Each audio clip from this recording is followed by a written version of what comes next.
Bom dia, gente.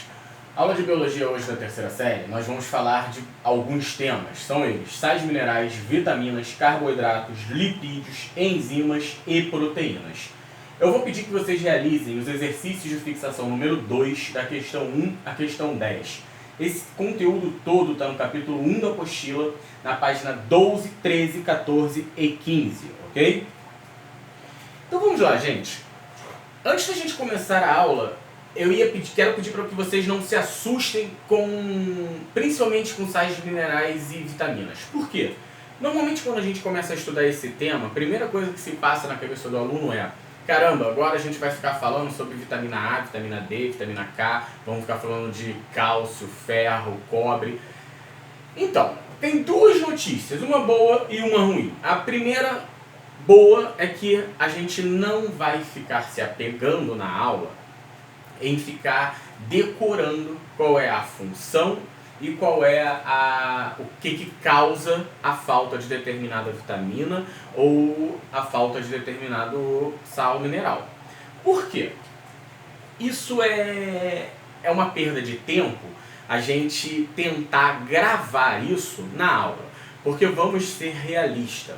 Nós temos uma bateria de vitaminas, ainda mais de sais minerais, para que a gente fique tentando gravar, porque é literalmente gravar quais são as suas funções. O que a gente aprende, o que a gente absorve, o que a gente tem que compreender, saber explicar, saber passar para o papel numa prova, né, bem detalhadamente, ou até numa redação, se for o caso, é a função dessas vitaminas, é a função dos sais minerais. Para que elas servem, como que elas são constituídas. E não a função ao pé da letra da vitamina A, essas coisas. Mas professor, eu já vi caindo em prova de vestibular pedindo a função de determinada vitamina. Ok, realmente cai.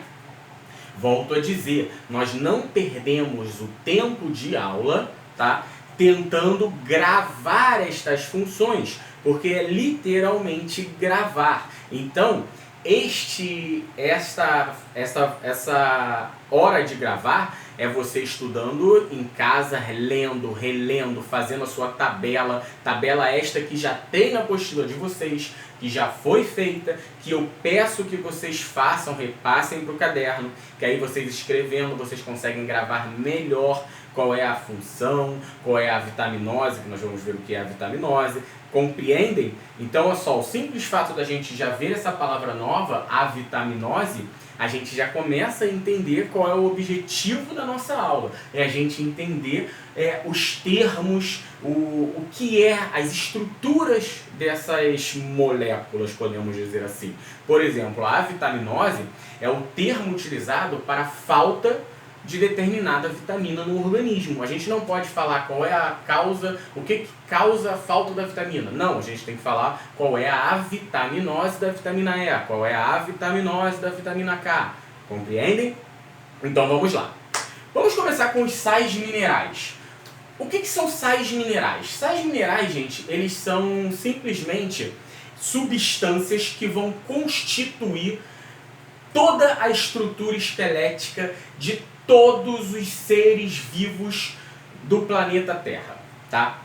Todos os seres vivos do planeta Terra que tiverem estrutura esquelética vão apresentar sais minerais. Então, só para vocês terem uma ideia da importância dessa substância. E aí, a gente começa a perceber a sua função, principalmente no nosso organismo. Mas, professor, ele serve apenas para constituir o esqueleto humano e o esqueleto dos outros seres vivos? Não. Vamos trazer agora para o ser humano. No ser humano ele também vai servir, não só no ser humano como em outros seres, mas principalmente no ser humano, também no metabolismo energético. Quem já estudou comigo o metabolismo energético, ciclo de Krebs, lembra da bomba de sódio e potássio? Sódio e potássio são dois tipos de sais minerais. Vocês viram, para que ocorra ciclo de Krebs, fosforilação oxidativa, ou indo para o sistema nervoso, para que ocorra impulso nervoso, sinapse, enfim, contração muscular, a gente tem que ter troca, polarização e despolarização da célula. E isso ocorre aonde? Com os sais minerais. também envolvendo outras variáveis, ok? Então os sais minerais têm uma grande importância no organismo humano e em alguns outros organismos, com o metabolismo energético e com o metabolismo em geral, beleza? Quando a gente fala de vitaminas, a gente já começa a ter outro tipo de função envolvendo também o metabolismo. Primeiro, o que são vitaminas? Vitaminas já são substâncias orgânicas, só que são substâncias orgânicas essenciais para o ser humano. E aí quando a gente diz que é essencial, a gente tem que entender que a palavra essencial na biologia é tudo aquilo que o ser humano precisa obter. Ele não consegue produzir, ele tem que obter de alguma forma. E no caso das vitaminas, a gente vai obter ela através da alimentação. Então as vitaminas são substâncias orgânicas essenciais que serão obtidas através da alimentação, ok? E aí, gente, entra uma curiosidade que eu vou falar agora e a gente vai voltar a falar quando formos ver enzimas, ok? As vitaminas, elas também são conhecidas por serem cofatores. Cofatores enzimáticos. Gravem isso, elas são cofatores enzimáticos, beleza? E aí, as vitaminas, elas podem ser divididas, classificadas em dois tipos, tá? Quais são esses dois tipos? São as hidrossolúveis e lipossolúveis. O que isso quer dizer? As hidrossolúveis são as que são diluídas em água, em água, e as lipossolúveis são aquelas diluídas em lipídios, em gordura, ou seja, lipossolúveis. Então vamos lá. Isso vocês têm que gravar, mas é muito mais fácil de gravar. As hidrossolúveis vão ser todas as que vão representar o complexo B e a vitamina C, ok? Já as lipossolúveis serão as que vão ser representadas pela vitamina A, vitamina D, vitamina E e vitamina K, beleza? Então vamos lá, hidrossolúveis, todo o complexo B e vitamina C, lipossolúveis com vitamina A, D, E e K, beleza? Então vamos agora para carboidratos. Vamos lá, gente, preste atenção que aí a gente começa a complicar um pouquinho mais.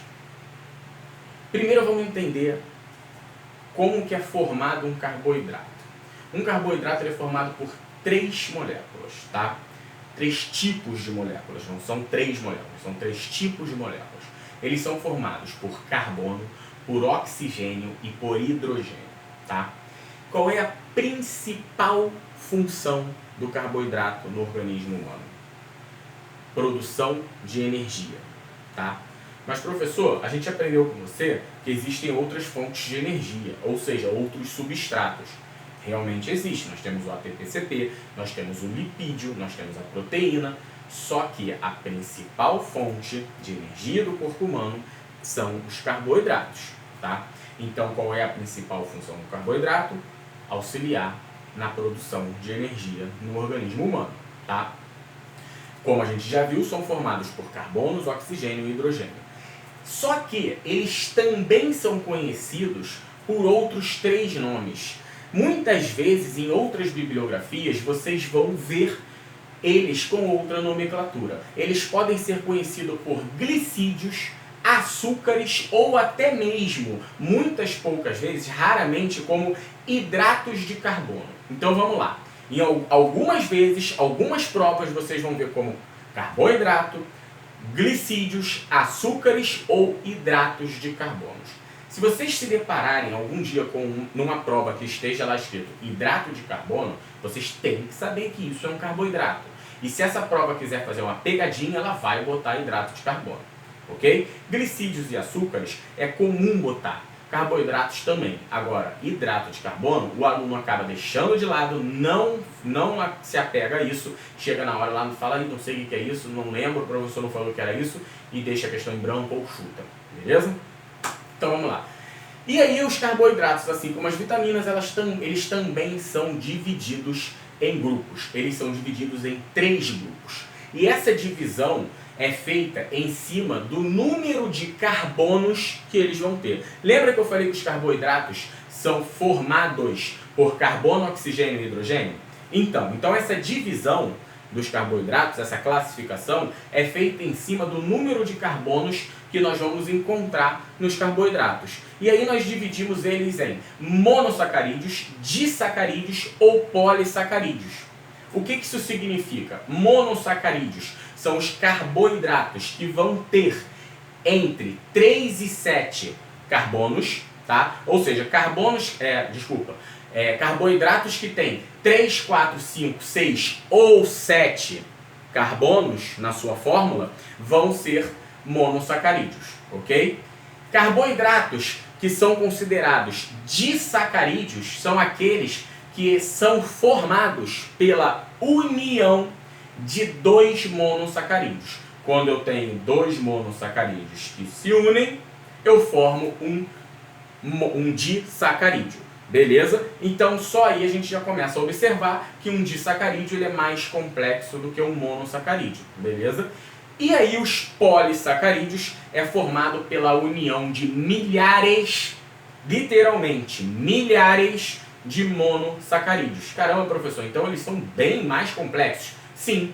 Para pensar então, se eu me alimento de um carboidrato monossacarídeo, eu consigo digerir ele, quebrar ele muito mais facilmente do que um disacarídeo, que é formado por 2 mono.